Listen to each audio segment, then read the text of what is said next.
Thinking Ahead, an information programme for patients with a palliative cancer diagnosis and their carers. This educational programme was developed in 2018 in partnership with the Health and Wellbeing team with the aim to help patients live as well as possible when facing life-limiting illness. It's delivered by a team of professionals and spread over 3 sessions. It focuses on how to manage diet and appetite, cope with fatigue, deal with uncertainty and access financial support and benefits along with relaxation. We introduce advanced care planning, which includes choices for end-of-life care and provides information about the services and support available now and in the future. Some of the patients and carers who've attended the programme have kindly agreed to be filmed and share their experiences. How did you feel about attending the programme? I didn't want to come. When I was first invited, I looked at it and said to my husband, it's not for me. But he persuaded me to try because he said, well, go, and then you can always leave.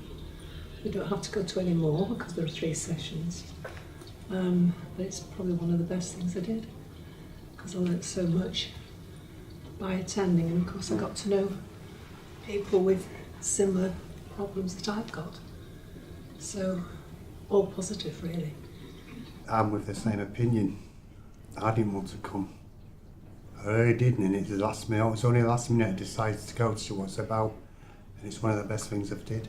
During the first session, I was really immediately put at ease by an ice-breaking game which was called the conversation game, and there was a selection of cards put on the table, and the idea was that everybody picked a card and talked about, you know, what it meant to them, how important it was, and had thoughts in an open way, but also you had the choice if the topic was too sensitive not to talk about it. Some people did, some people could move on. One of the questions that came up was, how important is it for you to die at home, or would you prefer to die in a hospice?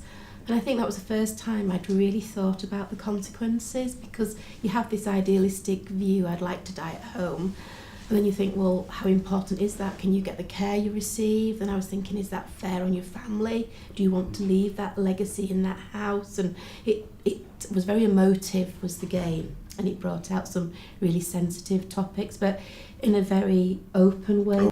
How difficult was it to talk about these subjects in a group setting? It actually wasn't as bad as I expected. I mean, you were offered to leave if you wanted to. There was plenty of tissues as well. And I think on the first day, the first course, some of us did use a tissue or 2. It was sort of really hitting home. But because we were all together and started to get to know each other, I think possibly the next 2 sessions were really a lot easier. I think the first session was, personally, the one that was the most emotionally draining. Yes. And I think you were possibly aware of that when you said, there's a big box of tissues here, and Yes. people actually, you know, took them because I don't know whether they were treating it as a form of release or, you know, a pressure valve or whatever, but personally I thought it was very, very emotionally draining. But I was pleased from the point of view that there were other people who were, you know, in a similar position, and they were quite prepared to talk about it and things like that. So I think the way you structured it, as you say, the format you used and some of the tools you used were very good at getting people to open up. I had a lot of things buzzing in my head that I was unclear about, and you can't necessarily talk to your closest family for sensitive subjects. It was really useful to be able to discuss them. Yeah, I've decided to get my life into order. You know, sorting out my finances and who I'm going to leave it to. Yeah, I think end of life. You were talking about the choices. One was hospital, home, and hospice. And I was probably the only one in our group that hadn't got any knowledge of the well, I knew about the hospice, but I've never been there. The one in Harrogate. So I'm actually going tomorrow for a visit to go and have a look round and see how I feel about it. Brilliant. You don't want to face it, but it has made me face more of those things made both myself and wife talk about these things more. We can talk about them in a more relaxed way, make more decisions. Once again, some of the things that you did discuss, we haven't yet got round to sorting out, but like everyone else, it has made you think about them and know that they do need sorting out, and shall we say, to be sorted out sooner rather than later. I had that when I picked up that card, dying.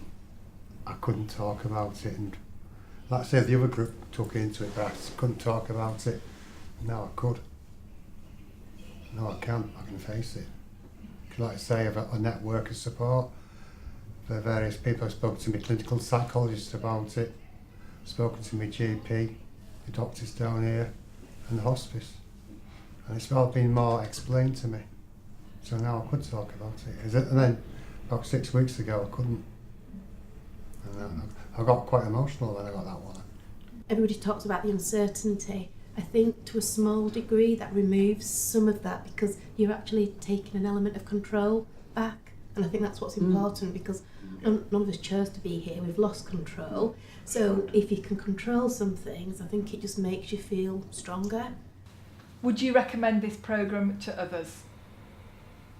Absolutely. Yeah. Yes. Definitely.